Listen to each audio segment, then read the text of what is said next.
ہے وہ آئینہ کہ اب ایسا دوسرا آئینہ، نہ ہماری بزم خیال میں نہ دکانیں آئینہ ساز۔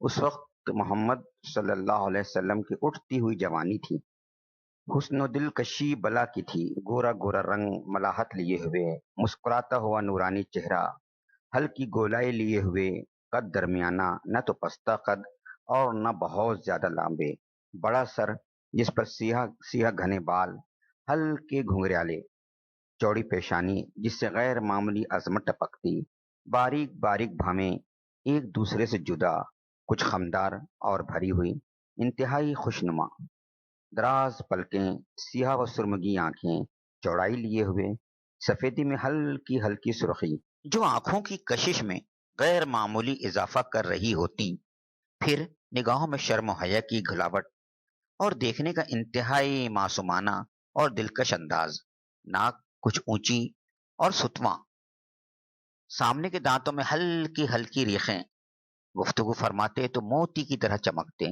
ایسا لگتا گویا ان سے نور ابل رہا ہے۔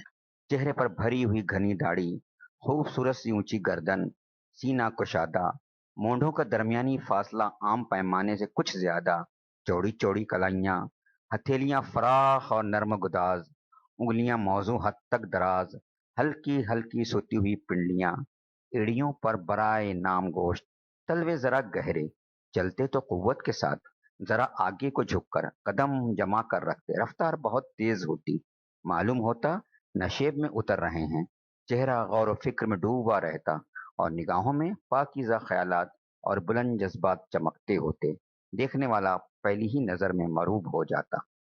خدیجہ کے ساتھ آپ کا رہن سہن۔ خدیجہ کے ساتھ آپ کی زندگی انتہائی پرلطف زندگی تھی، ان کی رفاقت آپ کے لیے راحت ہی راحت تھی۔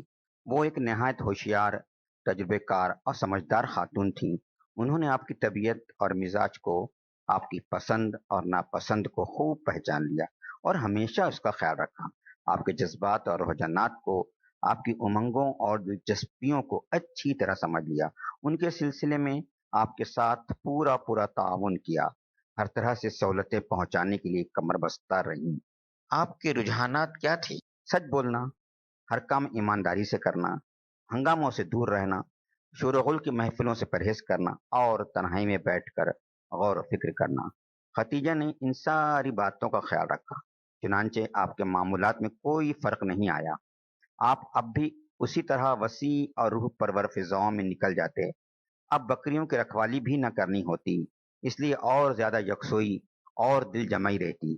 جب تک چاہتے غور و فکر کرتے، مناظر فطرت کا مشاہدہ کرتے، آیات الہی کا مطالعہ کرتے، حق کو پہچاننے کی کوشش کرتے، اس طرح گویا آپ فطرت کی رہنمائی میں اپنے دادا ابراہیم علیہ السلام کے نقش قدم پر چل رہے تھے اور علم و عرفان، ایمان و یقین کی منزلیں طے کر۔ تو کیا آپ خدیجہ کے حقوق سے غافل رہے؟ نہیں نہیں، ایسا نہیں تھا۔ اگر خدیجہ ایک وفادار اور فرض شناس بیوی تھی تو آپ بھی ایک مثالی شوہر تھے۔ جان توڑ عبادت و ریاضت کے ساتھ ساتھ آپ خدیجہ کا پورا خیال رکھتے، ان کے سارے حقوق ادا کرتے، ان کے دل بہلاؤ کا سامان کرتے، ان کے ذوق اور طبیعت کی پوری رعایت رکھتے اور ان کے مال کی ہر طرح حفاظت کرتے، ان کی تجارت کو فروغ دیتے، جس پر پورا اطمینان ہوتا، جو سچا اور ایماندار ہوتا، جال بٹے سے بیزار ہوتا، بس اسی کو اس میں شریک کرتے۔ غرض آپ ایک انتہائی محبوب اور حق شناس شوہر تھے۔ خدیجہ کے لیے آپ کے رہن سہن میں بڑی دلکشی اور جانوازی تھی۔ آپ کا ساتھ ان کے لیے بڑا سکون بخش اور پرکیف تھا۔ خدیجہ نے آپ کو بڑے بڑے مالداروں اور عزت والوں پر ترجیح دی تھی، جاہ و منصب والوں کے مقابلے میں آپ کو پسند کیا تھا۔ وہ آپ کے بارے میں انتہائی حسن ظن رکھتی تھی، آپ کے سلسلے میں وہ نہ جانے کیا کیا خیالات رکھتی تھی، پھر بھی ان کو پہلے سے کیا اندازہ رہا ہوگا کہ وہ کتنی خوش نصیب ہیں۔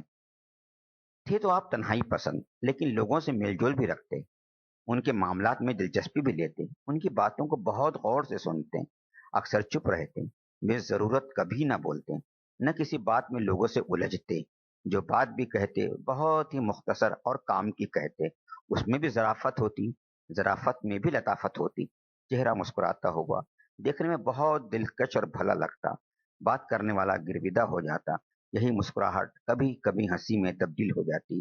انہی خوبیوں کی وجہ سے لوگ آپ کی ہر بات کو وزن دیتے، آپ کی رائے کا احترام کرتے، آپ کے مشوروں پر عمل کرتے۔